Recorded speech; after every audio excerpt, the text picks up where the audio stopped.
श्री हरि संक्षिप्त पद्म पुराण केवल हिंदी में।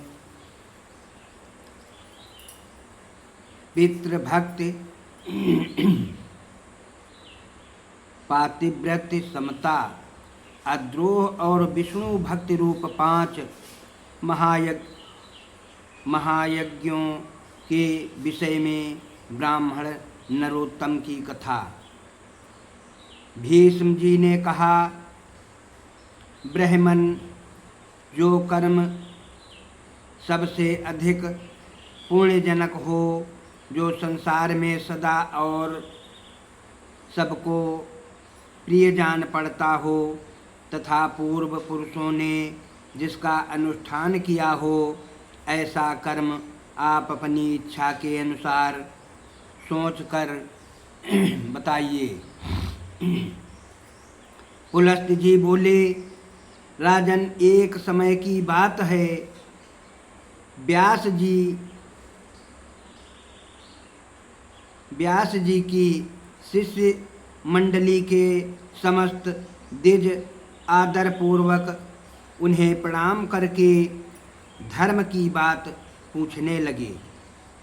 ठीक इसी तरह जैसे तुम मुझसे पूछते हो।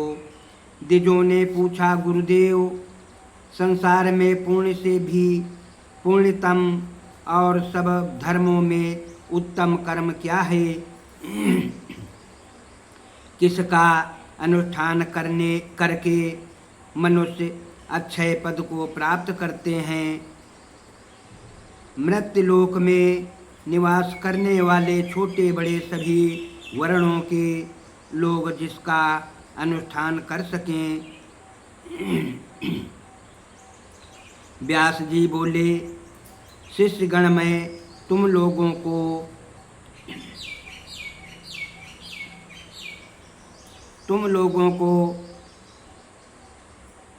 5 धर्मों के आख्यान सुनाऊंगा। उन 5 में से एक का भी अनुष्ठान करके मनुष्य सुयश, स्वर्ग और तथा मोक्ष भी पा सकता है। माता पिता की पूजा, पति की सेवा, सबके प्रति समान भाव, मित्रों से द्रोह न करना और भगवान श्री विष्णु का भजन करना, ये 5 महायज्ञ हैं। ब्राह्मणों, पहले माता पिता की पूजा करके मनुष्य जिस धर्म का साधन करता है, वह इस पृथ्वी पर सैकड़ों यज्ञों तथा तीर्थ यात्रा आदि के द्वारा भी दुर्लभ है। पिता धर्म है, पिता स्वर्ग है और पिता ही सर्वोत्कृष्ट तपस्या है। पिता के प्रसन्न हो जाने पर संपूर्ण देवता प्रसन्न हो जाते हैं।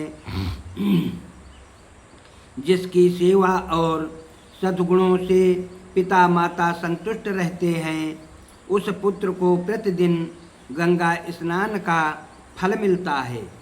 माता सर्वतीर्थमयी है और पिता संपूर्ण देवताओं का स्वरूप है। इसलिए सब प्रकार से यत्न पूर्वक माता पिता का पूजन करना चाहिए। जो माता पिता की प्रदक्षिणा करता है, उनके द्वारा 7 द्वीपों से युक्त समूची पृथ्वी की परिक्रमा हो जाती है। माता पिता को प्रणाम करते समय जिसके हाथ घुटने और समस्त पृथ्वी पर टिकते हैं, वह अक्षय स्वर्ग को प्राप्त होता है। जब तक माता पिता के चरणों की रजपुत्र के मस्तक और शरीर में लगती रहती है, तभी तक वह शुद्ध रहता है।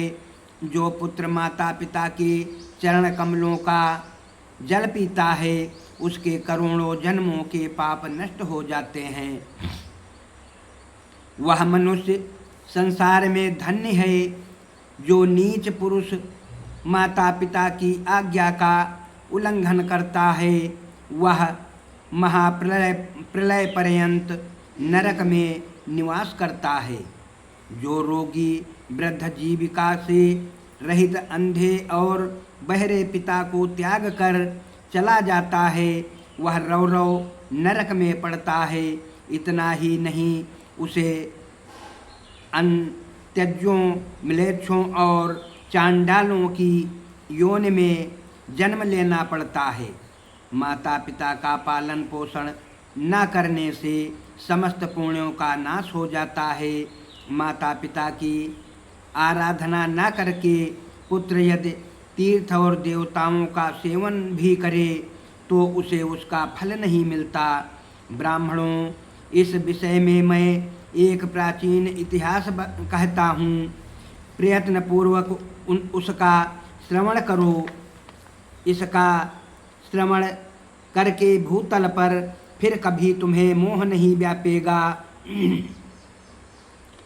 पूर्व काल की बात है। नरोत्तम नाम से प्रसिद्ध एक ब्राह्मण था। वह अपने माता पिता का अनादर करके तीर्थ सेवन के लिए चल दिया। सब तीर्थों में घूमते हुए उस ब्राह्मण के वस्त्र प्रतिदिन आकाश में ही सूखते थे। इससे उसके मन में बड़ा भारी अहंकार हो गया। समझने लगा, मेरे समान पुण्यात्मा और महायशस्वी दूसरा कोई नहीं है। एक दिन वह मुख ऊपर की ओर करके यही बात कह रहा था। इतने में ही एक बगले ने उसके मुंह पर बीट कर दी। तब श्री ब्राह्मण ने क्रोध में आकर उसे श्राप दे दिया। बेचारा बगला राख की ढेरी होकर पृथ्वी पर गिर पड़ा। बगले की मृत्यु होते ही नरोत्तम के भीतर महामोह ने प्रवेश किया। उसी पाप से ब्राह्मण का वस्त्र अब आकाश में नहीं ठहरता था। यह जानकर उसे बड़ा खेद हुआ। तदनंतर आकाशवाणी ने कहा,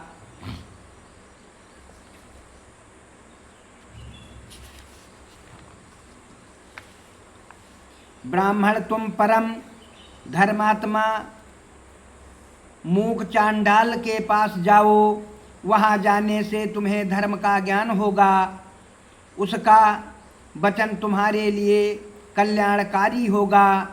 यह आकाशवाणी सुनकर ब्राह्मण मूक चांडाल के घर गया। वहाँ जाकर उसने देखा वह चांडाल सब प्रकार से अपने माता पिता की सेवा में लगा है। जाड़े के दिनों में वह अपने माँ बाप को स्नान के लिए गर्म जल देता, उनके शरीर में तेल मलता, तापने के लिए अंगीठी जलाता, भोजन के पश्चात पान खिलाता और रुईदार कपड़े पहनने को देता था। प्रतिदिन मिष्टान्न भोजन के लिए परोसता और बसंत ऋतु में महुए की सुगंधित माला पहनाता था। इनके सिवा और भी जो भोग सामग्रियां प्राप्त होती उन्हें देता और भांति भांति की आवश्यकताएं पूर्ण किया करता था। गर्मी की मौसम में प्रतिदिन माता पिता को पंखा झलता था। इस प्रकार नित्य प्रति उनकी परिचर्या करके ही वह भोजन करता था। माता पिता की थकावट और कष्ट का निवारण करना उसका सदा का नियम था। इन पुण्य कर्मों के कारण चांडाल का घर बिना किसी आधार और खंभे के ही आकाश में स्थित था। उसके अंदर त्रिभुवन के स्वामी भगवान श्री हरि मनोहर ब्राह्मण का रूप धारण किए नित्य क्रीड़ा करते थे। वह सत्य स्वरूप परमात्मा अपने महान सत्वमय तेजस्वी विग्रह से उस चांडाल मंदिर की शोभा बढ़ाते थे। यह सब देखकर ब्राह्मण को बड़ा विस्मय हुआ। उसने मूक चांडाल से कहा, तुम मेरे पास आओ, मैं तुमसे संपूर्ण लोकों के सनातन हित की बात पूछता हूँ, उसे ठीक ठीक बताओ। मूक चांडाल बोला, विप्र, इस समय मैं माता पिता की सेवा कर रहा हूँ, आपके पास कैसे आऊँ? इनकी पूजा करके आपकी आवश्यकता पूर्ण करूँगा, तब तक मेरे दरवाजे पर ठहरिए, मैं आपका अतिथि सत्कार करूँगा। चांडाल के इतना कहते ही ब्राह्मण देवता आग बबूला हो गए और बोले, मुझ ब्राह्मण की सेवा छोड़कर तुम्हारे लिए कौन सा कार्य बड़ा हो सकता है? चांडाल बोला, बाबा क्यों व्यर्थ कोप करते हैं, मैं बगला नहीं हूँ। इस समय आपका क्रोध बगले पर ही सफल हो सकता है, दूसरे किसी पर नहीं। अब आपकी धोती ना तो आकाश में सूखती है और ना ठहर ही पाती है, अतः आकाशवाणी सुनकर आप मेरे घर पर आए हैं, थोड़ी देर ठहरिए तो मैं आपके प्रश्न का उत्तर दूंगा, अन्यथा पतिव्रता स्त्री के पास जाइए। द्विजश्रेष्ठ, पतिव्रता स्त्री का दर्शन करने पर आपका अभीष्ट सिद्ध हो जाएगा।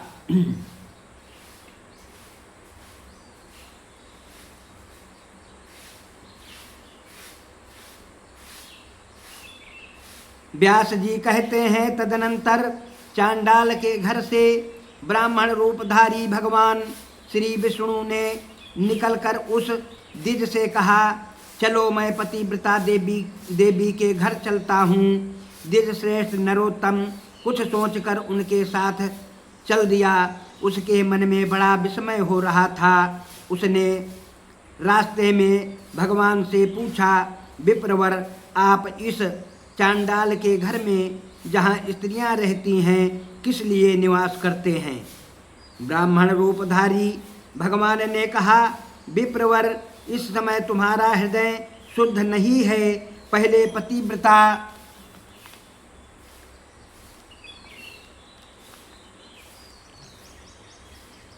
आदि का दर्शन करो, उसके बाद मुझे ठीक ठीक जान सकोगे। ब्राह्मण ने पूछा, तात पतिव्रता कौन है? उसका शास्त्र ज्ञान कितना बड़ा है, जिस कारण मैं उसके पास जा रहा हूँ, वह भी मुझे बतलाइए। श्री भगवान बोले, ब्राह्मण, नदियों में गंगा जी, स्त्रियों में पतिव्रता और देवताओं में भगवान श्री विष्णु श्रेष्ठ हैं। जो पतिव्रता नारी प्रतिदिन अपने पति के हित साधन में लगी रहती है, वह अपने पितृकुल और पतिकुल दोनों कुलों की 100 पीढ़ियों का उद्धार कर देती है। ब्राह्मण ने पूछा, द्विजश्रेष्ठ, कौन स्त्री पतिव्रता होती है? पतिव्रता का क्या लक्षण है? मैं जिस प्रकार इस बात को ठीक ठीक समझ सकूं, उस प्रकार उपदेश कीजिए।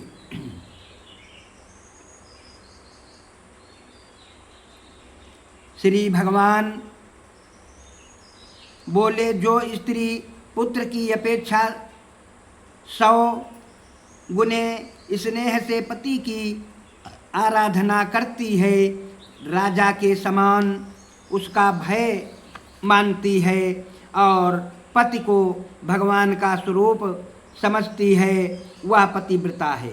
जो गृह कार्य करने में दासी, रमण काल में वैश्या तथा भोजन के समय माता के समान आचरण करती है और जो विपत्ति में स्वामी को नेक सलाह देकर मंत्री का काम करती है, वह स्त्री पतिव्रता मानी गई है। जो मन, वाणी, शरीर और क्रिया द्वारा कभी पति की आज्ञा का उल्लंघन नहीं करती तथा हमेशा पति के भोजन कर लेने पर ही भोजन करती है, उस स्त्री को पतिव्रता समझना चाहिए। जिस जिस शैया पर पति शयन करते हैं, वहाँ वहाँ जो प्रतिदिन यत्नपूर्वक उनकी पूजा करती है, पति के प्रति कभी जिसके मन में डाह नहीं पैदा होती, कृपणता नहीं आती और जो मान भी नहीं करती, पति की ओर से आदर मिले या अनादर दोनों में जिसकी समान बुद्धि रहती है, ऐसी स्त्री को पतिव्रता कहते हैं। जो साध्वी स्त्री सुंदर भेषधारी पुरुष को देखकर उसे भ्राता, पिता अथवा पुत्र मानती है, वह भी पतिव्रता है। द्विजश्रेष्ठ, तुम उस पतिव्रता के पास जाओ और उसे अपना मनोरथ कह सुनाओ। उसका नाम शुभा है, वह रूपवती होती है, उसके हृदय में दया भरी है, वह बड़ी यशस्विनी है। उसके पास जाकर तुम अपने हित की बात पूछो। व्यास जी कहते हैं, जो यों कहकर भगवान वहीं अंतर्ध्यान हो गए। उन्हें अदृश्य होते देख ब्राह्मण को बड़ा आश्चर्य हुआ। उसने पतिव्रता के घर जाकर उसके विषय में पूछा।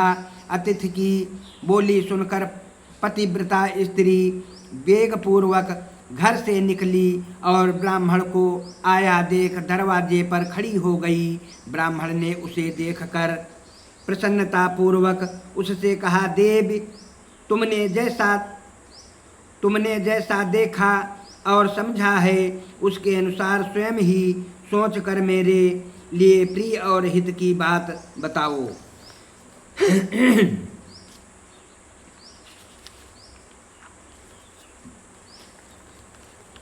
पतिव्रता बोली, महान, इस समय मुझे पतिदेव की पूजा करनी है, अतः अवकाश नहीं है, इसलिए आपका कार्य पीछे करूंगी। इस समय मेरा आतिथ्य ग्रहण कीजिए। ब्राह्मण बोला, कल्याणी,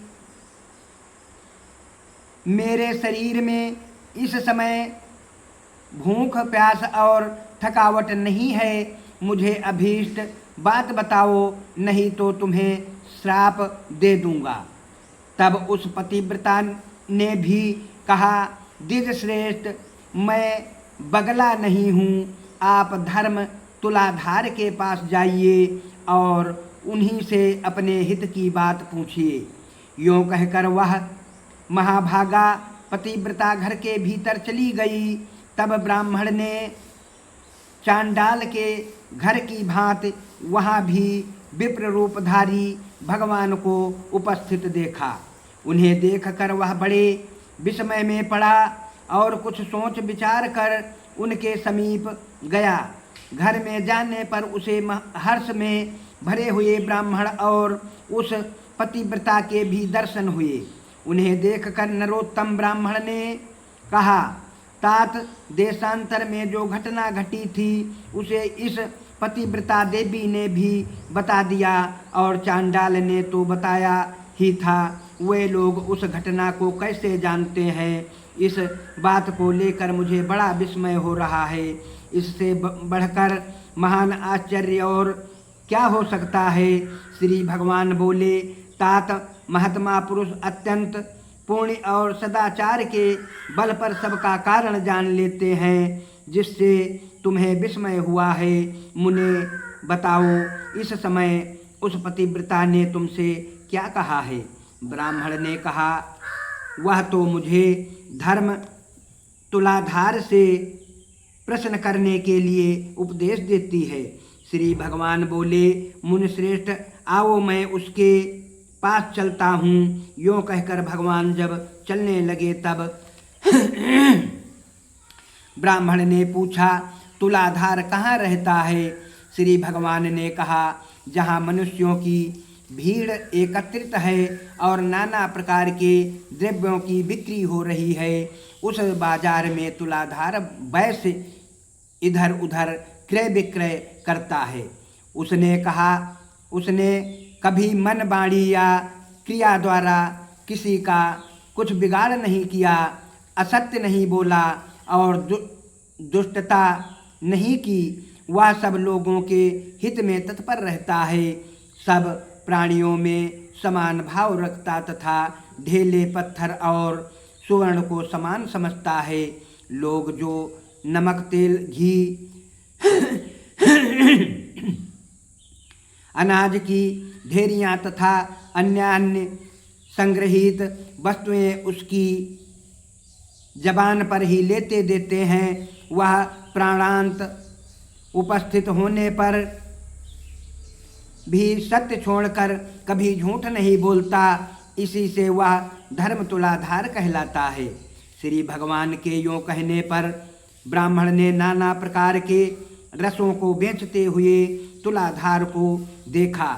वह बिक्री की वस्तुओं के संबंध में बातें कर रहा था। बहुत से पुरुष और स्त्रियां उसे चारों ओर से घेर कर खड़ी थीं। ब्राह्मण को उपस्थित देख तुलाधार ने मधुर वाणी में पूछा, ब्राह्मण यहाँ कैसे पधारना हुआ? ब्राह्मण ने कहा, मुझे धर्म का उपदेश करो, मैं इसीलिए तुम्हारे पास आया हूँ। तुलाधार बोला, विप्रवर, जब तक लोग मेरे पास रहेंगे तब तक मैं निश्चिंत नहीं हो सकूँगा। पल भर रात तक यही हालत रहेगी। अतः आप मेरा उपदेश मानकर धर्माकार के पास जाइए। बगले की मृत्यु से होने वाला दोष और आकाश में धोती सुखाने का रहस्य, ये सभी बातें आगे आपको मालूम हो जाएंगी। धर्माकार का नाम अद्रोहक है। वह बड़े सज्जन हैं, उनके पास जाइए, वहाँ उनके उपदेश से आपकी कामना सफल होगी। यो कहकर तुलाधार खरीद बिक्री में लग गया। नरोत्तम ने विप्र रूपधारी भगवान से पूछा, तात अब मैं तुलाधार के कथनानुसार सज्जन अद्रोहक के पास जाऊंगा, परंतु मैं उनका घर नहीं जानता। श्री भगवान बोले, चलो मैं तुम्हारे साथ उनके घर चलूँगा। तदनंतर मार्ग में जाते हुए भगवान से ब्राह्मण ने पूछा, तात तुलाधार ना तो देवताओं एवं ऋषियों का और ना पितरों का ही तर्पण करता है, फिर देशांतर में संघटित हुए मेरे वृत्तांत को वह कैसे जानता है? इससे मुझे बड़ा विस्मय होता है। आप इसका सब कारण बताइए। श्री भगवान बोले, ब्राह्मण, उसने सत्य और समता से तीनों लोकों को जीत लिया है। इसी से उसके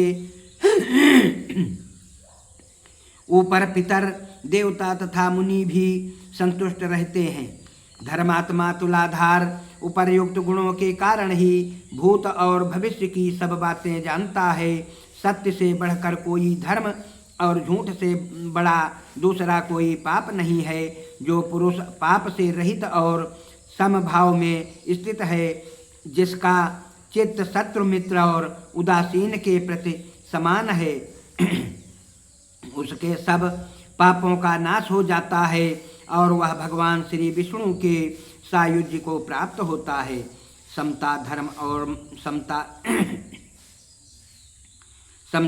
और समता ही उत्कृष्ट तपस्या है।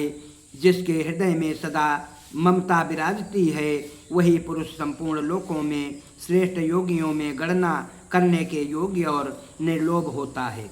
जो सदा इसी प्रकार समतापूर्वक बर्ताव करता है, वह अपनी अनेकों पीढ़ियों का उद्धार कर देता है।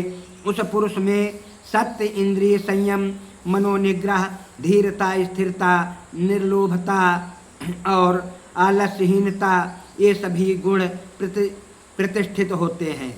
समता के प्रभाव से धर्मज्ञ पुरुष देवलोक और मनुष्य लोक के संपूर्ण वृत्तांतों को जान लेता है। उसकी देह के भीतर भगवान श्री विष्णु विराजमान रहते हैं। सत्य और सरलता आदि गुणों में उसकी समानता करने वाला इस संसार में दूसरा कोई नहीं होता। वह साक्षात धर्म का स्वरूप होता है और वही इस जगत को धारण करता है। ब्राह्मण ने कहा, विप्रवर, आपकी कृपा से मुझे तुलाधार के सर्वज्ञ होने का कारण ज्ञात हो गया। अब अद्रोहक का जो वृत्तांत हो वह मुझे बताइए। श्री भगवान बोले, विप्रवर, पूर्व काल की बात है, एक राजपुत्र की कुलवती स्त्री बड़ी सुंदरी और नई अवस्था की थी। वह कामदेव की पत्नी रति और इंद्र की पत्नी सती के समान मन को हरने वाली थी। राजकुमार उसे अपने प्राणों के समान प्यार करते थे। उस सुंदरी भार्या का नाम भी सुंदरी ही था। एक दिन राजकुमार को राजकार्य के लिए ही अकस्मात बाहर जाने के लिए उद्यत होना पड़ा। उन्होंने मन ही मन सोचा, मैं प्राणों से भी बढ़कर प्यारी अपनी इस भार्या को किस स्थान पर रखूं जिससे इसके सतीत्व की रक्षा निश्चित रूप से हो सके। इस बात पर खूब विचार करके राजकुमार सहसा अद्रोहक के घर पर आए और उनसे अपनी पत्नी की रक्षा का प्रस्ताव करने लगे। उनकी बात सुनकर अद्रोहक को बड़ा विस्मय हुआ। वह बोले, तात, ना तो मैं आपका पिता हूँ, ना भाई हूँ, ना बांधव हूँ, ना आपकी पत्नी के पिता माता के कुल का ही हूँ, तथा सुहृदों में से भी कोई नहीं हूँ। फिर मेरे घर में इसको रखने से आप किस प्रकार निश्चिंत हो सकेंगे। राजकुमार बोले, महात्मन, इस संसार में आपके समान धर्मज्ञ और जितेंद्रिय पुरुष दूसरा कोई नहीं है। यह सुनकर अद्रोहक ने उस विज्ञ राजकुमार से कहा, भैया, मुझे दोष न देना। इस त्रिभुवन मोहिनी भार्या की रक्षा करने में कौन पुरुष समर्थ हो सकता है।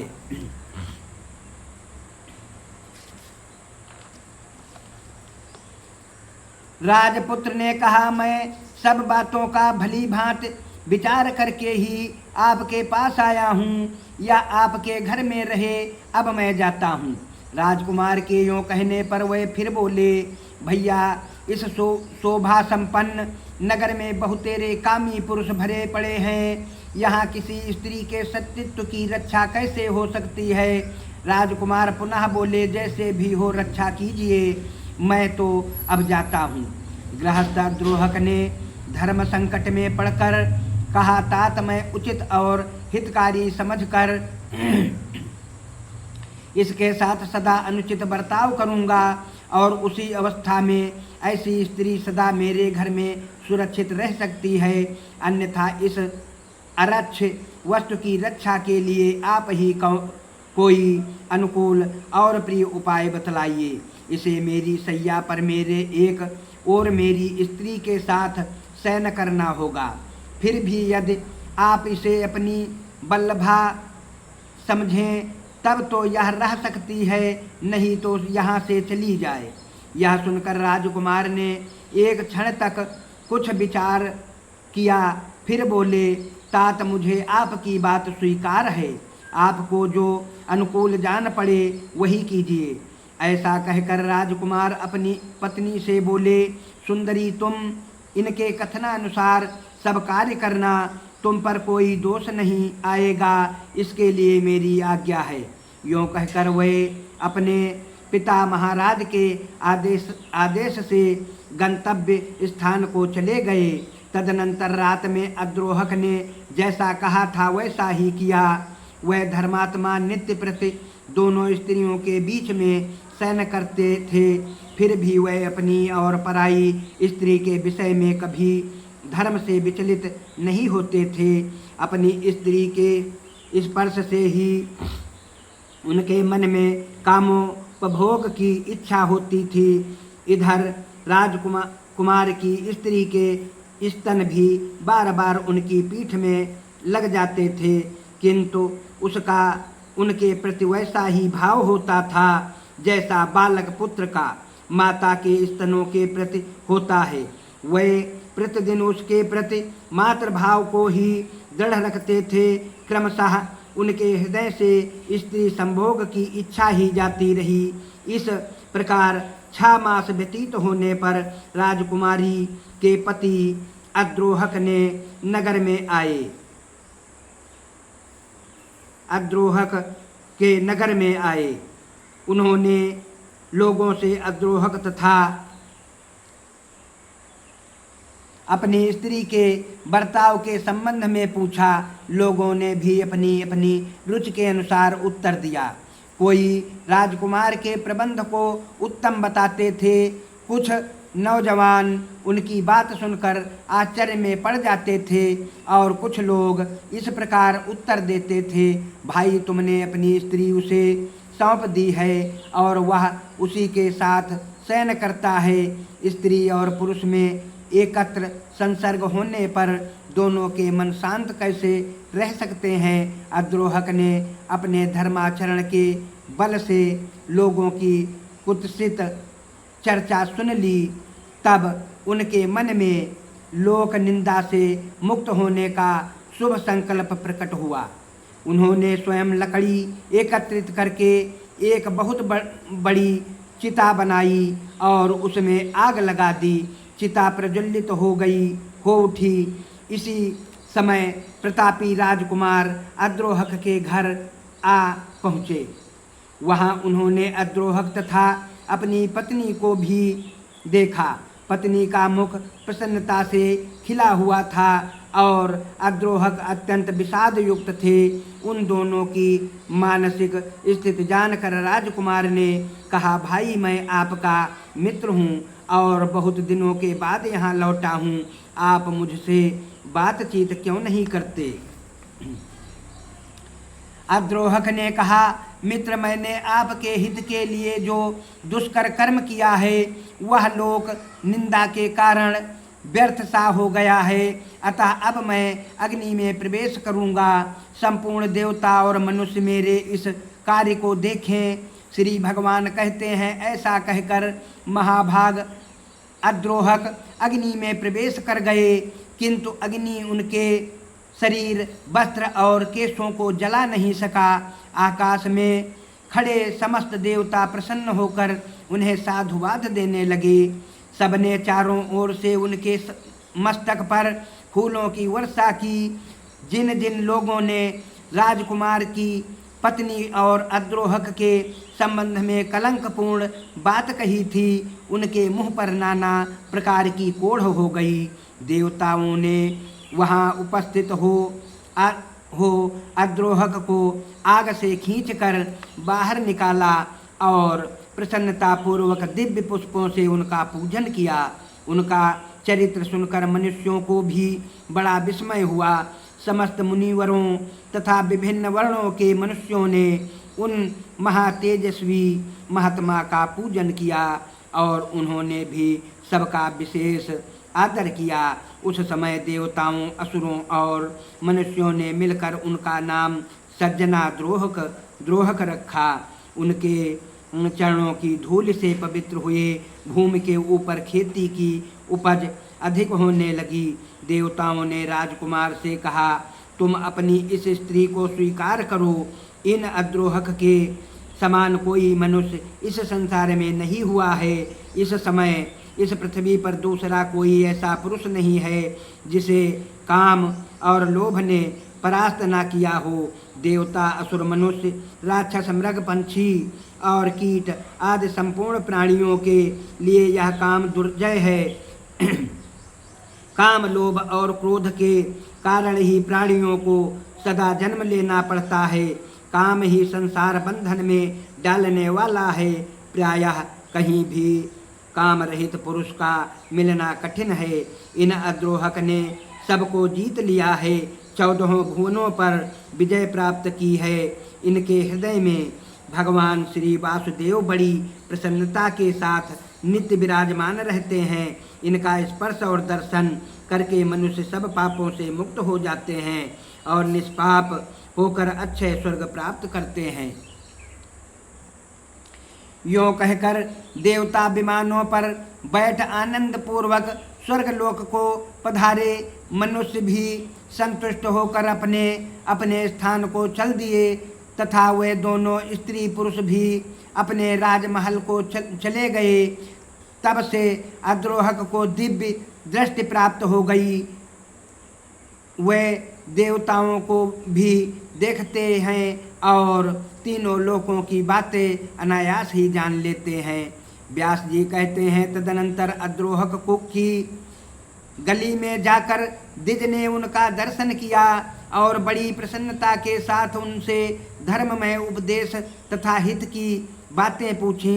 सज्जनाद्रोहक ने कहा, धर्मज्ञ ब्राह्मण, आप पुरुषों में श्रेष्ठ वैष्णव के पास जाइए, उनका दर्शन करने से इस समय आपका मनोरथ सफल होगा। बगले की मृत्यु तथा आकाश में वस्त्र के न सूखने आदि का कारण आपको विदित हो जाएगा। इसके सिवा आपके हृदय में और भी जो जो कामनाएं हैं उनकी भी पूर्ति हो जाएगी। यह सुनकर वह ब्राह्मण द्विज रूपधारी भगवान के साथ प्रसन्नता पूर्वक वैष्णव के यहाँ आया। वहाँ पहुंचकर उसने सामने बैठे हुए शुद्ध हृदय वाले एक तेजस्वी पुरुष को देखा, जो समस्त शुद्ध लक्षणों से संपन्न एवं अपने तेज से दीप्तिमान थे। धर्मात्मा द्विज ने ध्यान मग्न हरिभक्त से कहा, महात्मन, मैं बहुत दूर से आपके पास आया हूँ, मेरे लिए जो जो कर्तव्य उचित हो उसका उपदेश कीजिए। वैष्णव ने कहा, देवताओं में श्रेष्ठ भगवान श्री विष्णु तुम पर प्रसन्न हैं। इस समय तुम्हें देखकर मेरा हृदय उल्लसित सा हो रहा है, अतः तुम्हें अनुपम कल्याण की प्राप्ति होगी। आज तुम्हारा मनोरथ सफल होगा। मेरे घर में भगवान श्री विष्णु विराजमान हैं। वैष्णव के यूँ कहने पर ब्राह्मण ने पुनः उनसे कहा, भगवान श्री विष्णु कहाँ हैं? आज कृपा करके मुझे उनका दर्शन कराइए। वैष्णव ने कहा, इस सुंदर देवालय में प्रवेश करके तुम परमेश्वर का दर्शन करो। ऐसा करने से तुम्हें जन्म और मृत्यु के बंधन में डालने वाले घोर पाप से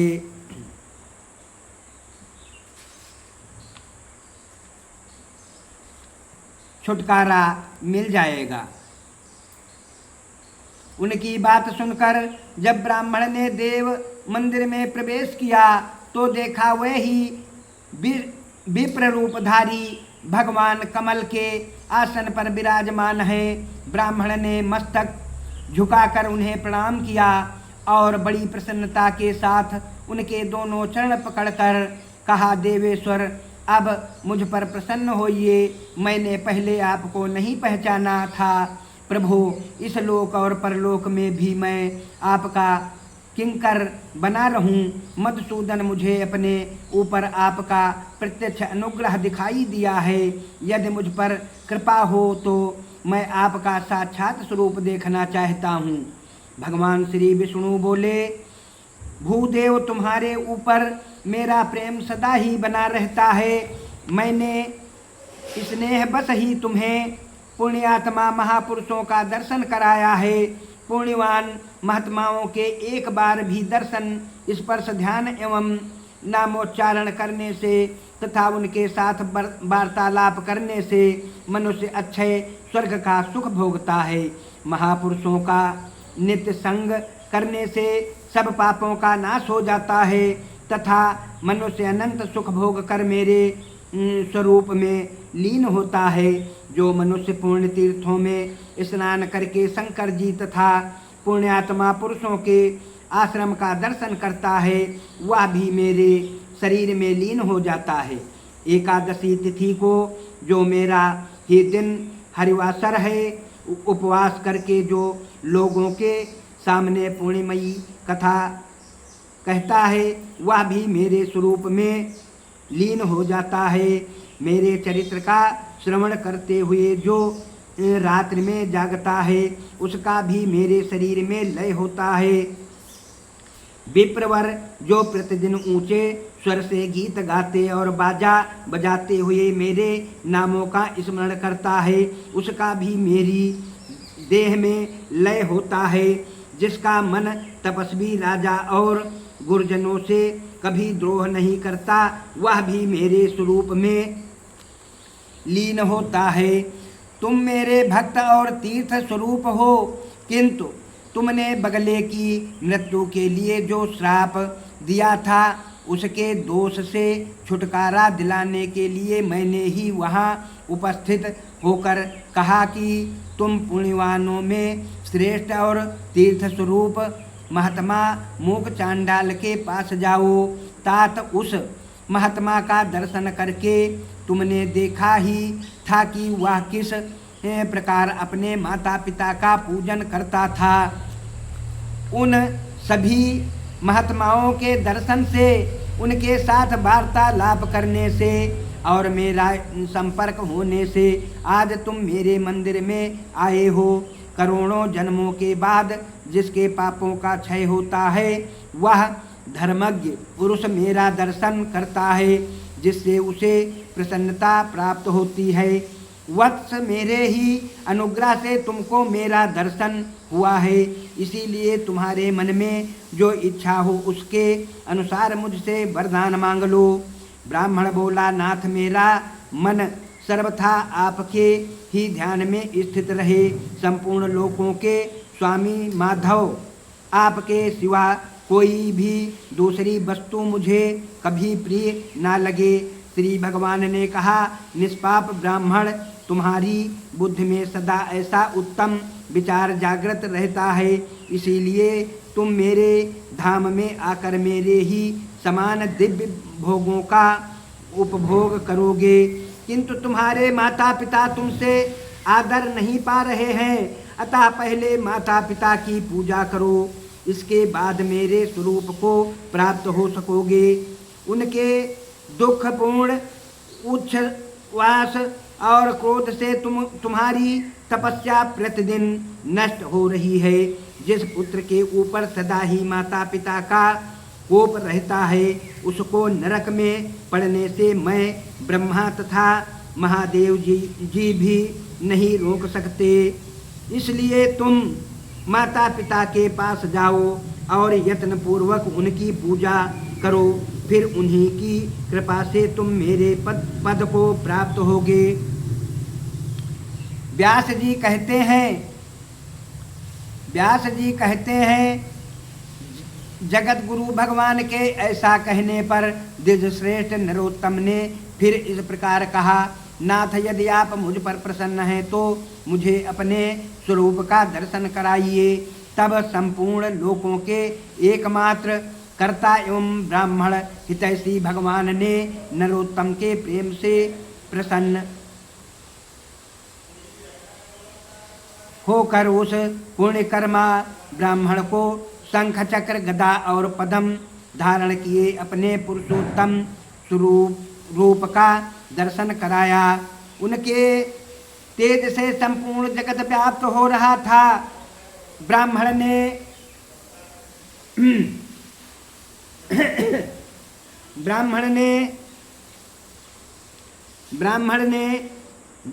दंड की भांति धरती पर गिरकर भगवान को प्रणाम किया और कहा, जगदीश्वर, आज मेरा जन्म सफल हुआ, आज मेरे नेत्र कल्याणमय हो गए। इस समय मेरे दोनों हाथ प्रशस्त हो गए, आज मैं भी धन्य हो गया। मेरे पूर्वज सनातन ब्रह्मलोक को जा रहे हैं। जनार्दन, आज आपकी कृपा से मेरे बंधु बांधव आनंदित हो रहे हैं। इस समय मेरे सभी मनोरथ सिद्ध हो गए, किंतु नाथ, मूक चांडाल आदि ज्ञानी महात्माओं की बात सोचकर मुझे बड़ा विस्मय हो रहा है। भला वे लोग देशांतर में होने वाले मेरे वृत्तांत को कैसे जानते हैं। मूक चांडाल के घर में आप अत्यंत सुंदर ब्राह्मण का रूप धारण किए विराजमान थे। इसी प्रकार पतिव्रता के घर में तुलाधार के यहाँ मित्राद्रोहक के भवन में तथा इन वैष्णव महात्मा के मंदिर में भी आपका दर्शन हुआ है। इन सब बातों का यथार्थ रहस्य क्या है, मुझ पर अनुग्रह करके बताइए। श्री भगवान ने कहा, विप्रवर, मूक चांडाल सदा अपने माता पिता में भक्ति रखता है। शुभा देवी पतिव्रता हैं, तुलाधार सत्यवादी हैं और सब लोगों के प्रति समान भाव रखता है। अद्रोहक ने लोभ और काम पर विजय पाई है तथा वैष्णव मेरा अनन्य भक्त है।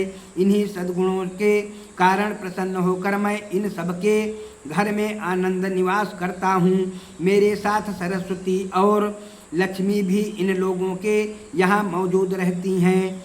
मूक चांडाल त्रिभुवन में सबका कल्याण करने वाला है।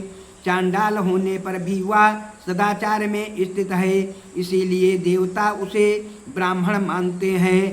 पुण्य कर्म द्वारा मूक चांडाल की समानता करने वाला इस संसार में दूसरा कोई नहीं है।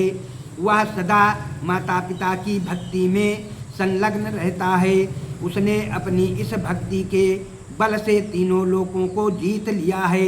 उसकी माता पिता के प्रति भक्ति देखकर मैं बहुत संतुष्ट रहता हूँ और इसीलिए उसके घर के भीतर आकाश में संपूर्ण देवताओं के साथ ब्राह्मण रूप से निवास करता हूँ। इसी प्रकार मैं उस पतिव्रता के, तुलाधार के, अद्रोहक के और इस वैष्णव के घर में भी सदा निवास करता हूँ। धर्मज्ञ एक मुहूर्त के लिए भी मैं इन लोगों का घर नहीं छोड़ता। जो पुण्यात्मा हैं वही मेरा प्रतिदिन दर्शन पाते हैं, दूसरे पापी मनुष्य नहीं। तुमने अपने पुण्य के प्रभाव से और मेरे अनुग्रह के कारण मेरा दर्शन किया है। अब मैं क्रमशः उन महात्माओं के सदाचार का वर्णन करूँगा, तुम ध्यान देकर सुनो। ऐसे वर्णनों को सुनकर मनुष्य जन्म और मृत्यु के बंधन से सर्वथा मुक्त हो जाता है। देवताओं में भी पिता और माता से बढ़कर तीर्थ नहीं है। जिसने माता पिता की आराधना की है वही पुरुषों में श्रेष्ठ है। वह मेरे हृदय में रहता है और मैं उसके हृदय में हम दोनों में कोई अंतर नहीं रह जाता। इहलोक और परलोक में भी वह मेरे ही समान पूज्य ही है।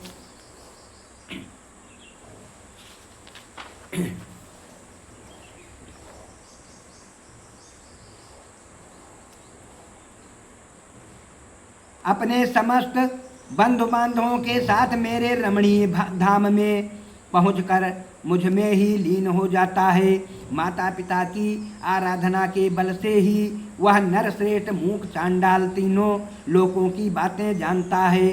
फिर इस विषय में तुम्हें विस्मय क्यों हो रहा है? ब्राह्मण ने पूछा। जगदीश्वर, मोह और अज्ञानवश पहले माता पिता की आराधना न करके फिर भले बुरे का ज्ञान होने पर यदि मनुष्य पुनः माता पिता की सेवा करना चाहे तो उसके लिए क्या कर्तव्य है? श्री भगवान बोले, विप्रवर, 1 वर्ष, 1 मास, 1 पक्ष, 1 सप्ताह अथवा 1 दिन भी जिसने माता पिता की भक्ति की है वह मेरे धाम को प्राप्त होता है, तथा जो उनके मन को कष्ट पहुँचाता है वह अवश्य नरक में पड़ता है। जिसने पहले अपने माता पिता की पूजा की हो या ना की हो, यदि उनकी मृत्यु के पश्चात वह साण छोड़ता है तो उसे पितृभक्ति का फल मिल जाता है।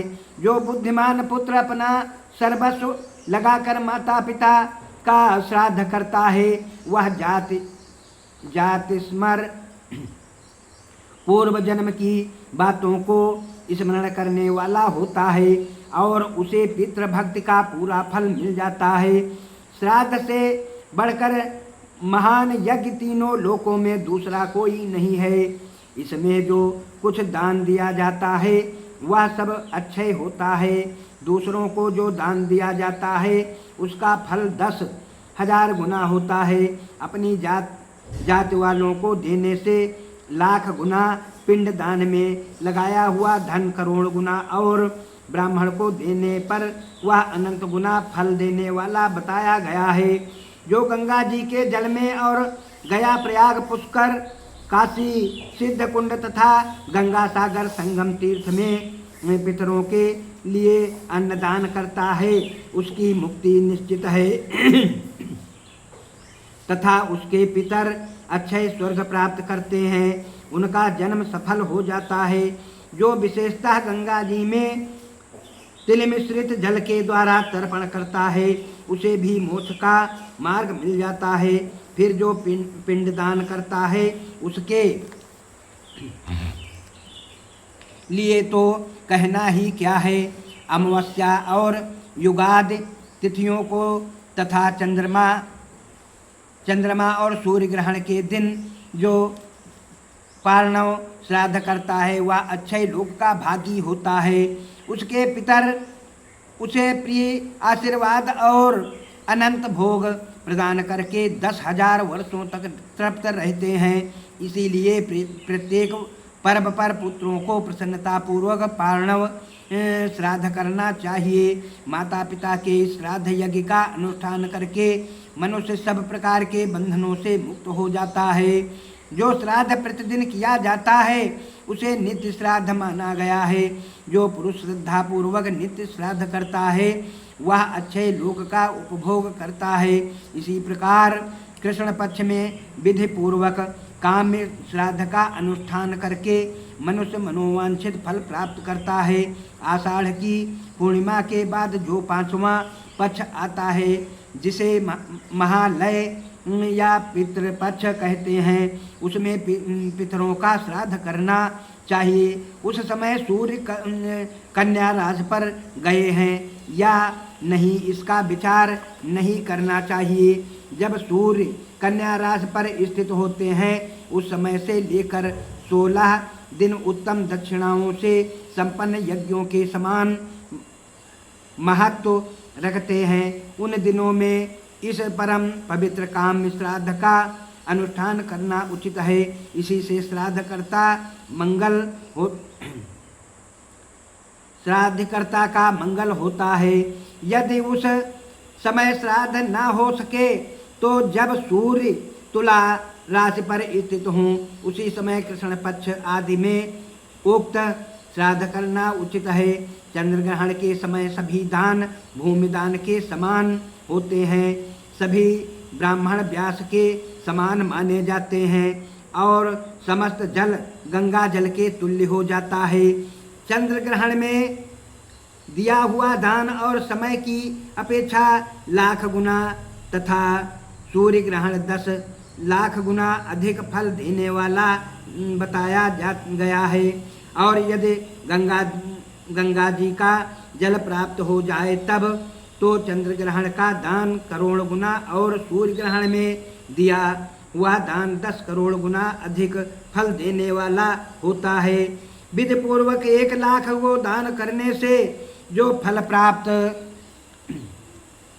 होता है, वह चंद्र ग्रहण के समय गंगा जी में स्नान करने से मिल जाता है। जो चंद्रमा और सूर्य के ग्रहण में गंगा जी के जल में डुबकी लगाता है, उसे संपूर्ण तीर्थों में स्नान करने का फल प्राप्त होता है। यदि रविवार को सूर्य ग्रहण और सोमवार को चंद्र ग्रहण हो, तो वह चूड़ामणि नामक योग कहलाता है। उसमें स्नान और दान का अनंत फल माना गया है। उस समय पूर्ण तीर्थ में पहले उपवास करके जो पुरुष पिंडदान तर्पण तथा धन दान करता है, वह सत्यलोक में प्रतिष्ठित होता है। ब्राह्मण ने पूछा, देव, आपने पिता के लिए किए जाने वाले श्राद्ध नामक महायज्ञ का वर्णन किया। अब यह बताइए कि पुत्र को पिता के जीते जी क्या करना चाहिए। कौन सा कर्म करके बुद्धिमान पुत्र को जन्म जन्मांतरों में परम कल्याण की प्राप्ति हो सकती है। ये सब बातें प्रयत्न पूर्वक बताने की कृपा कीजिए। श्री भगवान बोले, विप्रवर, पिता को देवता के समान समझकर उनकी पूजा करनी चाहिए और पुत्र की भांति उन पर स्नेह रखना चाहिए। कभी मन से भी उनकी आज्ञा का उल्लंघन नहीं करना चाहिए। जो पुत्र रोगी पिता की भली भांति परिचर्या करता है उसे अक्षय स्वर्ग की प्राप्ति होती है और वह सदा देवताओं द्वारा पूजित होता है। पिता जब मरणासन्न होकर मृत्यु के लक्षण देख रहे हों उस समय भी उनका पूजन करके पुत्र देवताओं के समान हो जाता है। पिता की सदगति के निमित्त विधि पूर्वक उपवास करने से जो लाभ होता है अब उसका वर्णन करता हूँ। सुनो, 1000 अश्वमेघ और 100 राजसूय यज्ञ करने से जो पुण्य होता है वही पुण्य पिता के निमित्त उपवास करने से प्राप्त होता है। वही उपवास यदि तीर्थ में किया जाए तो उन दोनों यज्ञों से करोड़ गुना अधिक फल होता है। जिस श्रेष्ठ पुरुष के प्राण गंगा जी के जल में छूटते हैं वह पुनः माता के दूध का पान नहीं करता, वह वरम मुक्त हो जाता है। जो अपने इच्छा अनुसार काशी में रहकर प्राण त्याग करता है वह मनोवांछित फल भोग कर मेरे स्वरूप में लीन हो जाता है। योग युक्त नैष्ठिक ब्रह्मचारी मुनियों को जिस गति की प्राप्ति होती है वही गति ब्रह्मपुत्र नदी की 7 धाराओं में प्राण त्याग करने वाले को मिलती हैं। विशेषतः अंतकाल में जो सोन नदी के उत्तर तट का आश्रय लेकर विधि पूर्वक प्राण त्याग करता है वह मेरी समानता को प्राप्त होता है। जिस मनुष्य की मृत्यु घर के भीतर होती है उस घर के छप्पर में जितनी गांठें बंधी रहती हैं उतने ही बंधन उसके शरीर में भी बंध जाते हैं। एक एक वर्ष के बाद उसका एक एक बंधन खुलता है। पुत्र और भाई बंध देखते रह जाते हैं, किसी के द्वारा उसे उस बंधन से छुटकारा नहीं मिलता। पर्वत जंगल दुर्गम भूमि या जल रहित स्थान में प्राण त्याग करने वाला मनुष्य दुर्गति को प्राप्त होता है।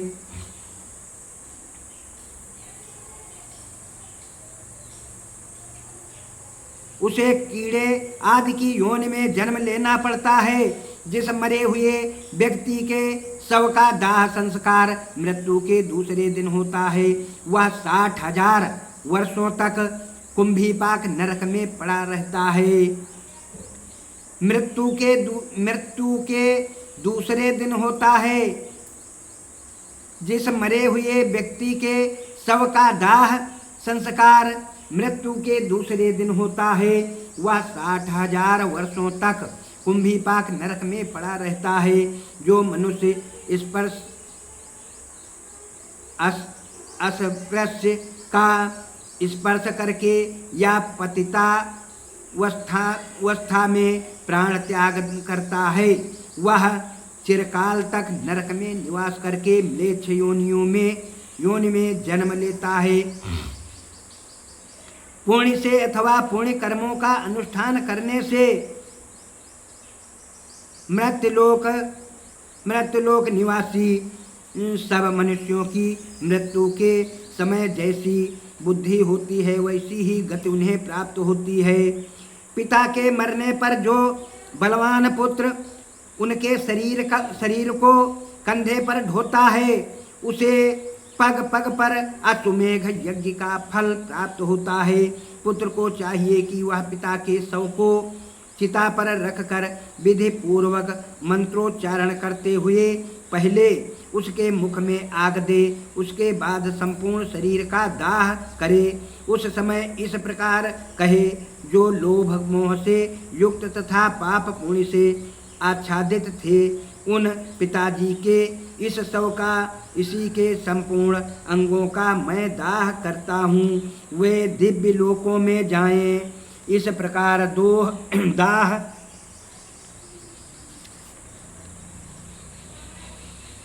करके पुत्र अस्थि संचय के लिए कुछ दिन प्रतीक्षा में व्यतीत करे, फिर यथा समय अस्थि संचय करके 10वां दिन आने पर स्नान कर गीले वस्त्र का परित्याग कर दे, विद्वान पुरुष 11वें दिन एकादशाह श्राद्ध करे और प्रेत के शरीर की पुष्टि के लिए एक ब्राह्मण को भोजन कराए। उस समय वस्त्र, पीढ़ा और चरण पादुका आदि वस्तुओं का विधि पूर्वक दान करे। दशाह के चौथे दिन किया जाने वाला श्राद्ध चतुर्थाह 3 पक्ष के बाद किया जाने वाला त्रैपाक्षिक अथवा सार्धमासिक 6 मास के भीतर होने वाला 59 सामासिक तथा वर्ष के भीतर किया जाने वाला 59 श्राद्ध और इनके अतिरिक्त 12 महीनों के 12 श्राद्ध कुल 16 श्राद्ध माने गए हैं। जिसके लिए ये 16 श्राद्ध यथाशक्ति श्रद्धापूर्वक नहीं किए जाते उसका पिशाचत्व स्थिर हो जाता है। अन्य सैकड़ों श्राद्ध करने पर भी प्रेत योनि से उसका उद्धार नहीं होता। 1 वर्ष व्यतीत होने पर विद्वान पुरुष पार्वण श्राद्ध की विधि से सपिंडीकरण नामक श्राद्ध करे। ब्राह्मण ने पूछा, केशव, तपस्वी, वनवासी और गृहस्थ ब्राह्मण यदि धन से हीन हो तो उसका पितृ कार्य कैसे हो सकता है? श्री भगवान बोले, जो तृण और काष्ठ का उपार्जन करके अथवा कौड़ी मांग कर पितृ कार्य करता है उसके कर्म का लाख गुना अधिक फल होता है। कुछ भी ना हो तो पिता की तिथि आने पर जो मनुष्य केवल गौओं को घास खिला देता है उसे पिंडदान से भी अधिक फल प्राप्त होता है। पूर्व काल की बात है, विराट देश में एक अत्यंत दीन मनुष्य रहता था। एक दिन पिता की तिथि आने पर वह बहुत रोया। रोने का कारण यह था कि उसके पास श्राद्धोपयोगी सभी वस्तुओं का अभाव था। बहुत देर तक रोने के पश्चात उसने किसी विद्वान ब्राह्मण से पूछा, ब्राह्मण, आज मेरे पिताजी की तिथि है किंतु मेरे पास धन के नाम पर कौड़ी भी नहीं है। ऐसी दशा में क्या करने से मेरा हित होगा? आप मुझे ऐसा उपदेश दीजिए जिससे मैं धर्म में स्थित रह सकूं। विद्वान ब्राह्मण ने कहा, तात, इस समय कुतप नामक मुहूर्त बीत रहा है। तुम शीघ्र ही वन में जाओ और पितरों के उद्देश्य से घास लाकर गौ को खिला दो। तदनंतर ब्राह्मण के उपदेश से वह वन में गया और घास का बोझा लेकर बड़े हर्ष के साथ पिता की तृप्ति के लिए उसे गौ को खिला दिया। इस पुण्य के प्रभाव से वह देवलोक को चला गया। पितृ यज्ञ से बढ़कर दूसरा कोई धर्म नहीं है, इसलिए पूर्ण प्रयत्न करके अपनी शक्ति के अनुसार मात्सर्य भाव का त्याग करके श्राद्ध करना चाहिए। जो मनुष्य लोगों के सामने इस धर्म का विस्तार करने वाले अध्याय का पाठ करता है उसे प्रत्येक लोक में गंगा जी के जल में स्नान करने का फल प्राप्त होता है। जिसने प्रत्येक जन्म में पातकों का संग्रह किया हो उसका वह सारा संग्रह इस अध्याय का एक बार पाठ या श्रवण करने पर नष्ट हो जाता है। सियावर रामचंद्र शंकर हरिओम। उमापति महादेव की जय। रमापति रामचंद्र की जय। बोलो बजरंगबली भगवान की जय। पतिव्रता ब्राह्मणी का उपाख्यान।